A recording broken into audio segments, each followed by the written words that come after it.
20 సంవత్సరాలు పాస్టర్గా పనిచేశాను. 20 సంవత్సరాలుగా చేశారు.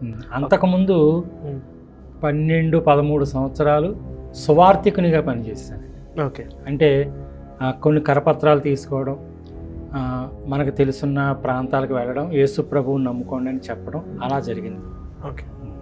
అంటే ఇప్పుడు మీరు ఈ సువార్త పరిచయలో కానీ లేదా 20 సంవత్సరాల క్రితం మీరు పాస్టర్ అయినప్పుడు కానీ బైబిల్ మొత్తం చదివి వెళ్ళారా, లేదా బైబిల్లో అక్కడక్కడ చదివి వెళ్ళారా, లేదా బైబిల్ సంబంధించి ఏమైనా ట్రైనింగ్ తీసుకొని పాస్టర్ అయ్యారా?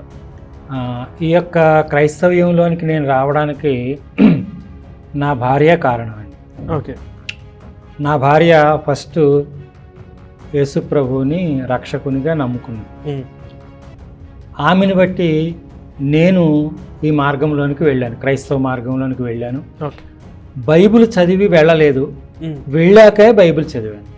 ఓకే. ఆ తర్వాత పాస్టర్ అయ్యాక ట్రైనింగ్ చేశారు. అంటే పాస్టర్ ట్రైనింగ్లో వాళ్ళు ఏం చెప్తారు సార్?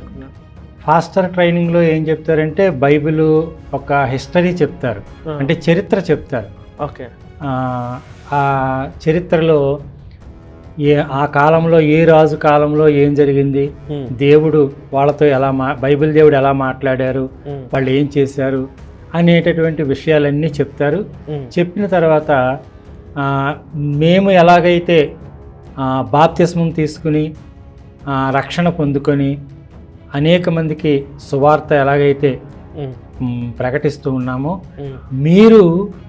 మీకు ఆయుష్ ఉన్నంత కాలము కూడా మరొకరికి సువార్త ప్రకటించాలి, యేసు ప్రభువుని నమ్ముకునేటట్లుగా చెయ్యాలి, వాళ్ళకి బాప్తిస్మము ఇవ్వాలి, వాళ్ళని రక్షణ మార్గంలో నడిపించాలి అనేటటువంటివి ట్రైనింగ్లో చెప్తారు. అంటే ఎలాగైనా సరే వాళ్ళందరినీ మన యేసు మతంలోకి తీసుకురావాలి అని చెప్పి